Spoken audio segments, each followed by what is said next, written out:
Un jour, nous étions chez ma petite sœur et je m'amusais avec une caméra. Je te montre un truc à propos de ton reportage.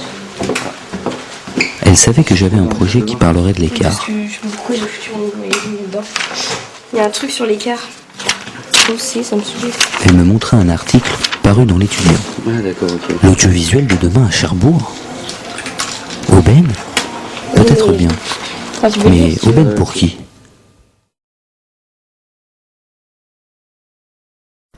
Caché au bout d'une presqu'île qui passe inaperçue, Cherbourg s'est très vite attaché au domaine culturel et artistique. Dans les années 90, quelques options arts se créent au lycée Jean-François Millet, notre lycée. Désormais, au baccalauréat, on pourra passer des épreuves de musique, d'art plastique, de théâtre et de notre option, le cinéma. Un projet d'enseignement supérieur dans l'audiovisuel est minutieusement étudié. Il coûtera cher, 8 millions de francs, mais il est très sérieux et réalisable. Malheureusement, il est refusé. Ni public, ni emploi dans la région.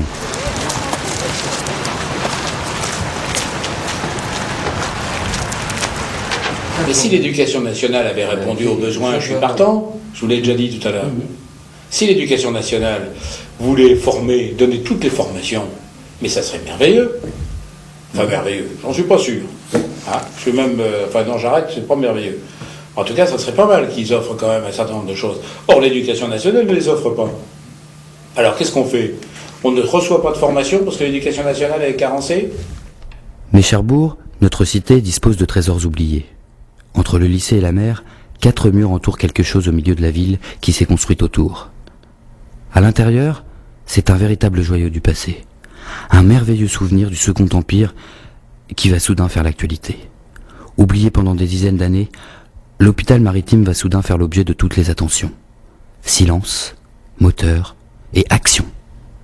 2002, le ministère de la Défense laisse ce patrimoine à notre département. L'État français propose qu'on désengorge Sangatte pour mettre les réfugiés à Cherbourg. Ne disposant que de projets immobiliers, Jean-François Legrand, président du Conseil général, cherche plus solide pour empêcher d'y installer les sans-papiers.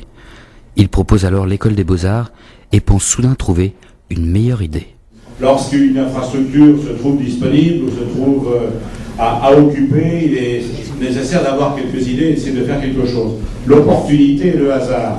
On fait l'opportunité parce que j'ai rencontré Jean-Paul, ça fait plus de 30 ans. C'est un certain Jean-Paul Vullin, fondateur d'une école privée de cinéma, qui va y installer le premier campus européen des métiers de l'image et du son. Puisque nous avons vécu dans le même lycée, le lycée François Ier à Fontainebleau, c'est là que nous nous sommes rencontrés, il était en 3e, alors vous voyez, ça fait quand même un bout de temps. Ça c'était l'opportunité, puis le hasard, c'est que, plutôt le hasard et l'opportunité, c'est qu'il recherchait un site pour essayer de réorganiser son école de cinéma, son école internationale qui est située sur Paris.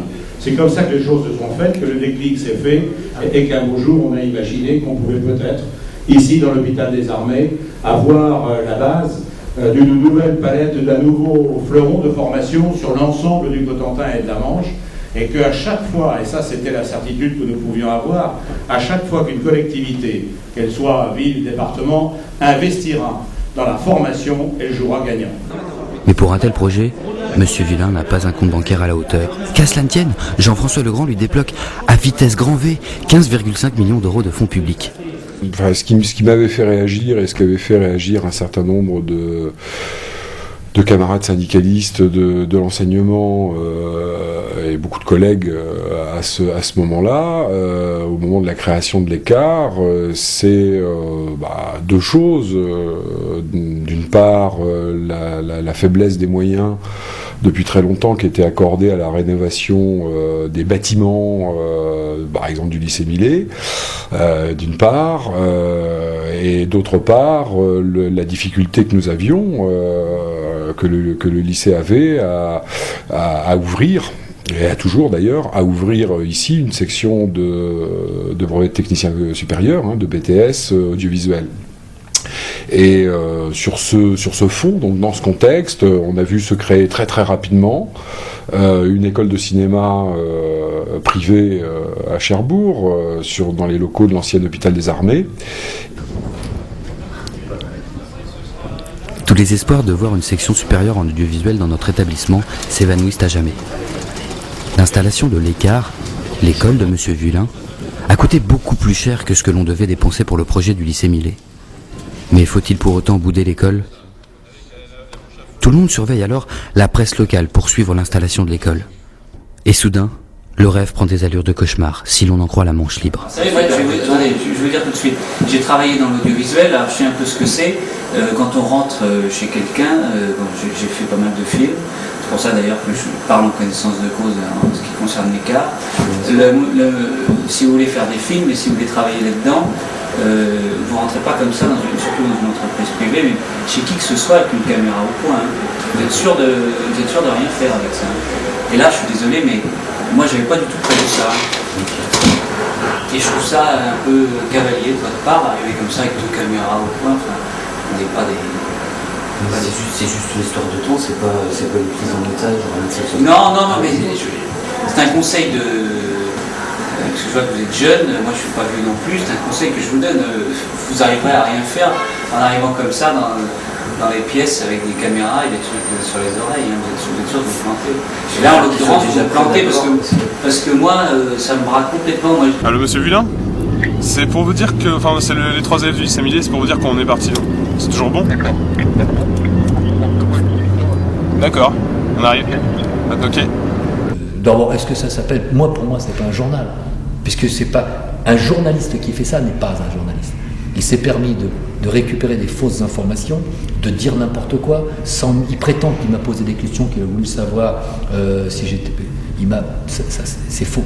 Il a dit un tissu de mensonges, il a inventé n'importe quoi en disant n'importe quoi.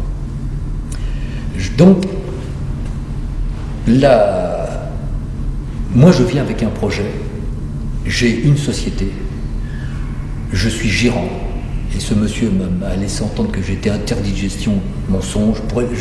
J'aurais pu être très méchant avec ce monsieur. Cette école, privée, a obtenu des financements publics extrêmement importants pour son implantation, en termes de rénovation de bâtiments, une rénovation qui a été extrêmement rapide, de subventions diverses, qui nous ont amené à penser qu'il y avait dans ce pays, dans cette région, deux poids, deux mesures. Voilà. On m'accusait de ne pas avoir mis d'argent, et encore une fois, j'insiste bien, moi je suis locataire. Le jour où je ne pourrai pas payer mon loyer, on pourra peut-être me dire que ce monsieur ne paye pas son loyer. Moi je paye mon loyer. J'ai demandé, on m'accuse d'avoir fait des frais. J'ai dit je viens si vous me faites ça, ça, ça.